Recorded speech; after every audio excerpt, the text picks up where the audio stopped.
Welcome to A Founder's Life. I'm your host, Leo Gestetner. On this show, we dive into the real stories behind the highs and lows of entrepreneurship and how we pursue a more balanced and meaningful life along the way.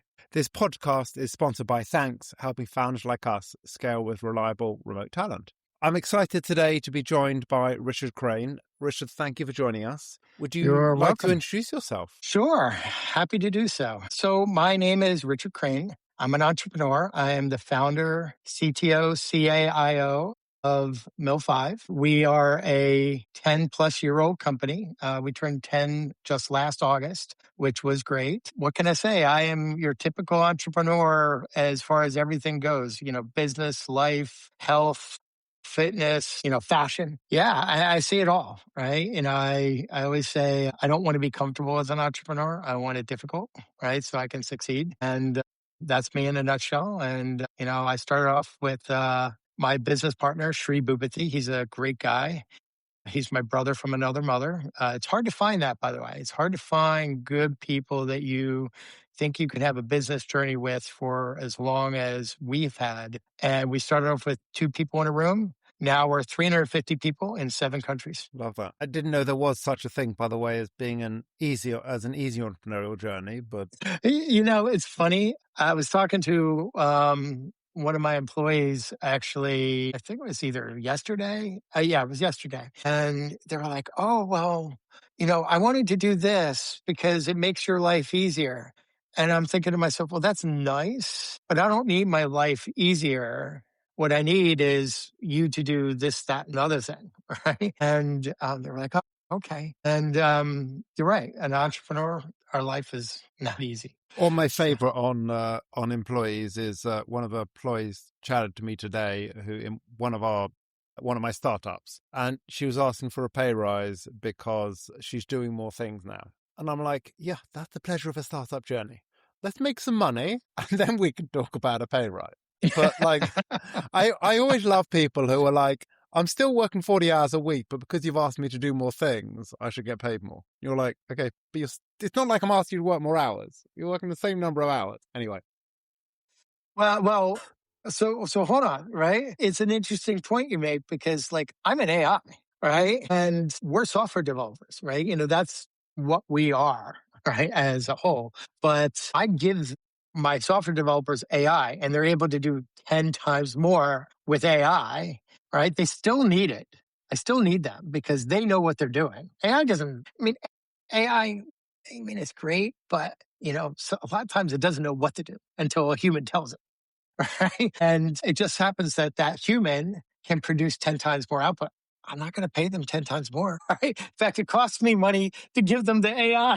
But the good news is, as I said to my development team, this must have been about 9 months ago, sometime last year, I said to my development team, you need to embrace AI to a level of not only will you not be working for us if you're not truly, fully embracing AI and if it's not part of your full workflow, you'll be unemployable in 2 years. So you may not pay them 10 times, but they've got a job and at some point they'll actually earn more. But yeah, those who do not, in every type of job, I keep talking to my team. I was a project manager got working for me again. I said to her, in 2 years, we'll teach you AI so you can learn it with us. But in 2 years, you'll be unemployable if you're not fully integrated with AI. I hate to say it.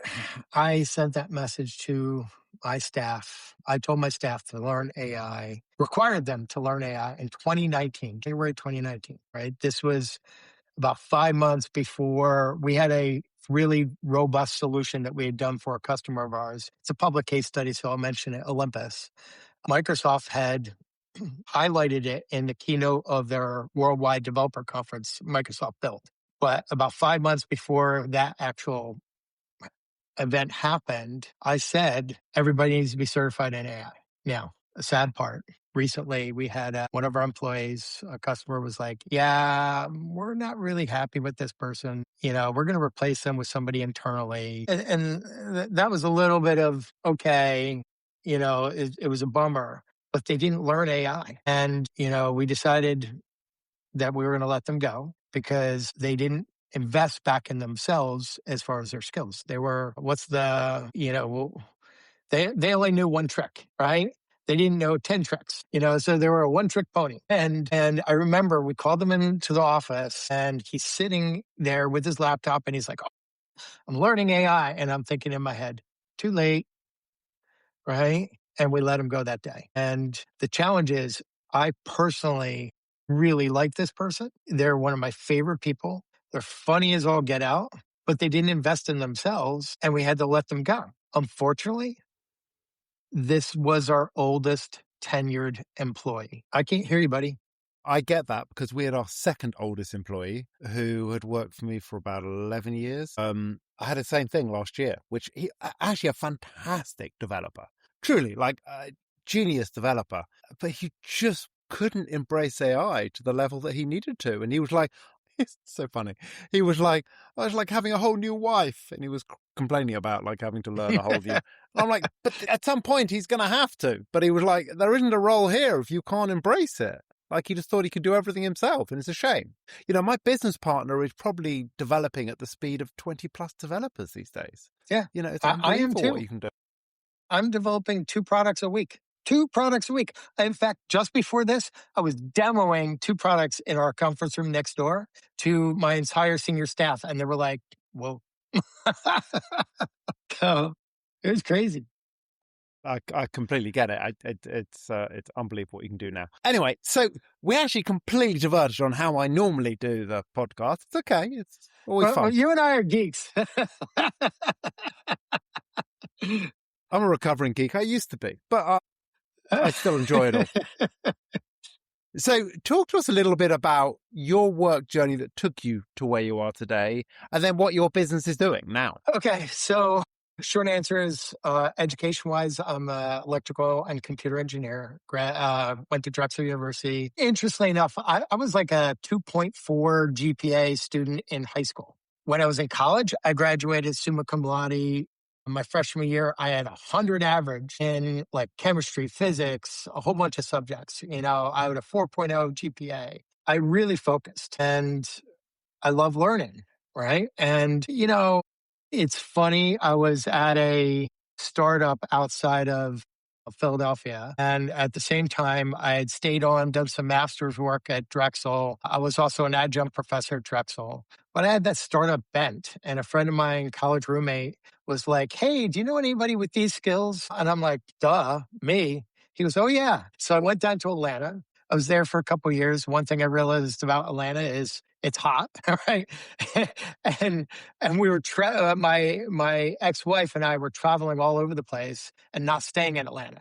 So I ended up during the .com days, I ended up coming back up to the Northeast where I am now and went for the pre-IPO internet startup. That lasted a few years. I did amazingly well there, right? Not money-wise, but technology-wise. There were some crazy things that I had done. So the company was called Dash.com, and I was the lead developer architect on the product. And it was an amazing product, but it folded because all the investors were like, we don't want to have anything to do with .coms. And I was looking around, did some stints in another startup in the gaming industry. That was really cool. I got to go to the Game Developer Conference, met with Sony and Disney and Microsoft, and a few others demoing our products from a hotel room. So typical startup-y stuff, right?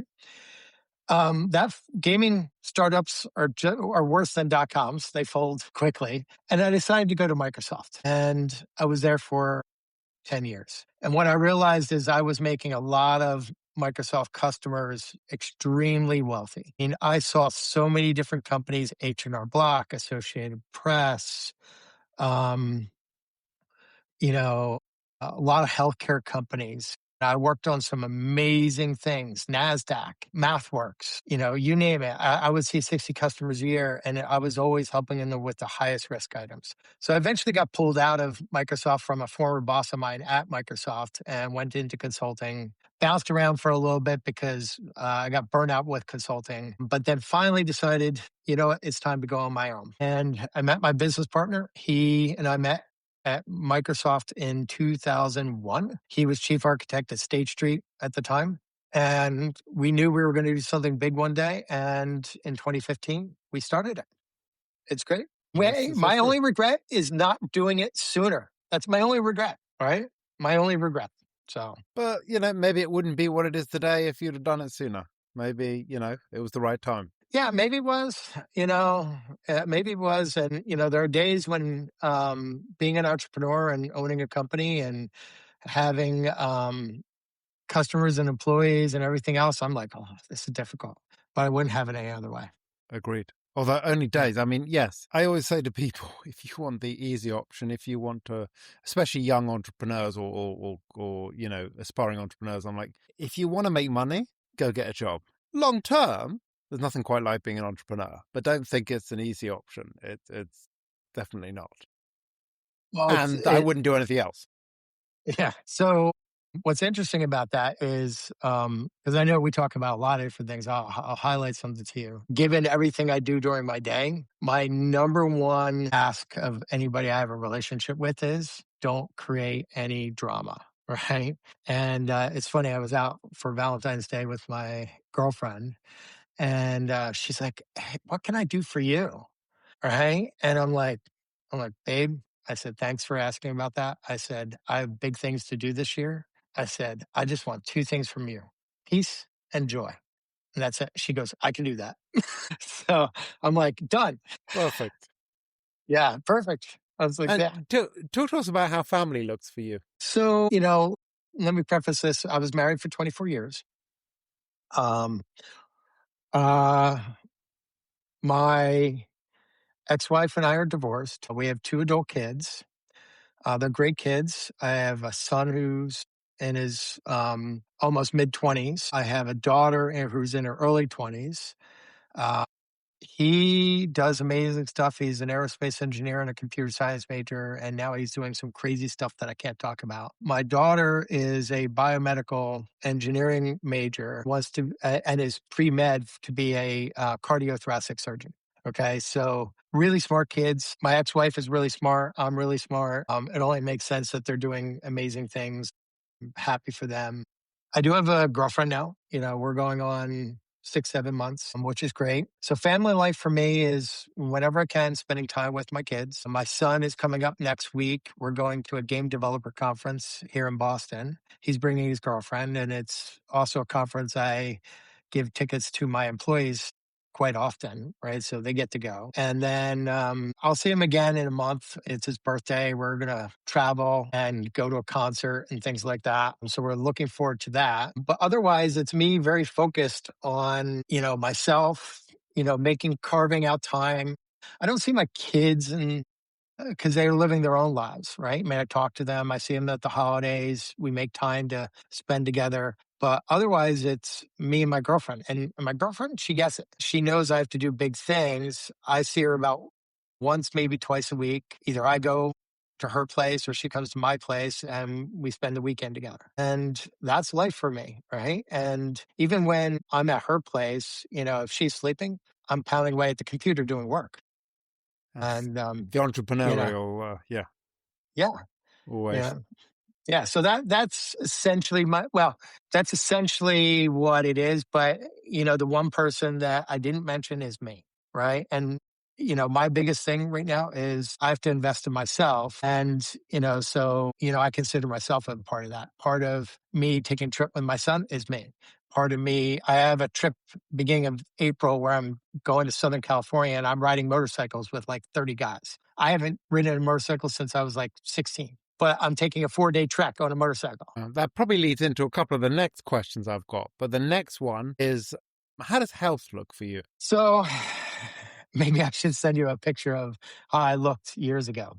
So listen, health is something that is so uber important for an entrepreneur. Okay. And if I go back about 3.5 years ago, I was very unhealthy, extremely unhealthy. I was like 300 pounds. I had two doctors independently tell me I was going to die within a month. Okay. And I'm type 2 diabetic. And I was going through the divorce, everything else. It takes a toll on you. If you don't have good health, it takes a toll on you and you can't be there for yourself or anybody else. So I got to work and I dropped the weight. I continued to drop the weight and I put in the time. And you got to figure out a time for a balance of both. And I was just on a workation where I was focused on my company and strategy efforts and things that we needed to get done, but I needed to isolate myself. So I went to Bali, and every day I would wake up early. I'd walk down to the gym. I would work out for 45 minutes. And this was one of these retreat for men things. So, and then I would have breakfast. And of course, it was all like man food,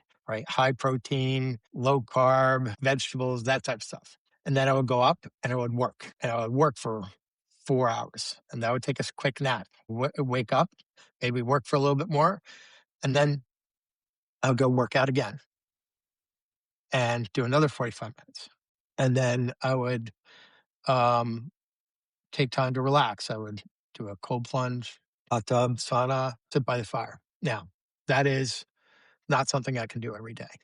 But what I try to do is work out, 3 to 5 times a week, more like 5 times a week. I used to work out 7 times a week, but that's a lot. And I do other things. Like part of me doing the motorcycle trip in April is, hey, it's not going to be easy, and I keep thinking, is it going to be? It's not going to be easy. It's going to be difficult, but I don't want that. I want my personal life to reflect health and fitness and everything else. I have a trainer.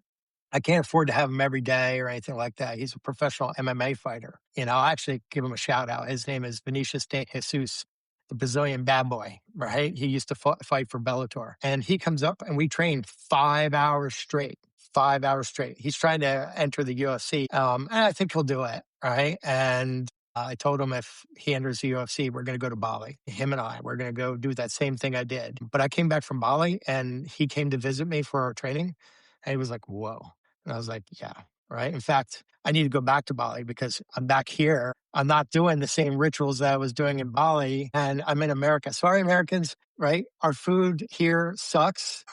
It's not the healthiest thing. And, the 15 pounds I lost while I was in Bali, I've gained probably half of it back at least. And I'm not happy about that. But, it's a constant struggle.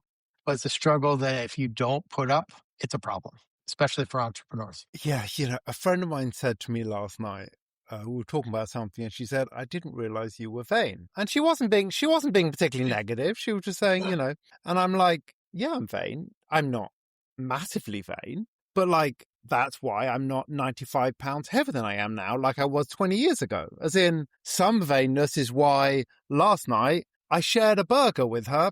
Because that was enough food. That's why I'm not eating desserts every meal. That's why I'm not, do you know what I mean? Like the easy option. So there is an amount of vain, whether it's not a vein that I'm staring in the mirror. But yeah, health is important to me. And do you know what? I like looking good. And Yeah. by the way, that is both vain, but it's also what will allow me to live a healthier, happy life long term. So I will have to highlight something here. You talk about health. I got the Whoop. I got the Oura Ring. I had to take the Apple Watch off because it was going nuts. Right? It was like notifying me of like 50 things. I'm like, no, I'm in the middle of a podcast. But I also have this, which is for my glucose. And so I often refer to myself as I'm my own Internet of Things. I'm more connected to the internet than anybody out there. Yeah. No, I get it. And it's all, I've got a smart scale I step on in the mornings. I've Me got, too. Me yeah, too. yeah. What do you, apart from going for 4-day motorbikes, what do you like to do for fun? I actually like to travel. And fortunately, I'm stepping back into a thought leadership role in my company. It's what helped start the company. And because I'm stepping back into that thought leadership role, I'm putting myself back out there. And because I'm putting myself back out there, I'm able to travel. Next week, I'm going to be in Redmond, Washington. The beginning of April, I'll be in New York. Second week of April, I'll be in Southern California. I'm going to be in Amsterdam in May. I'll be in San Francisco in June. I love to travel. And in fact, what I'm doing now is um, I'm rekindling my thought leadership brand, and I am building content.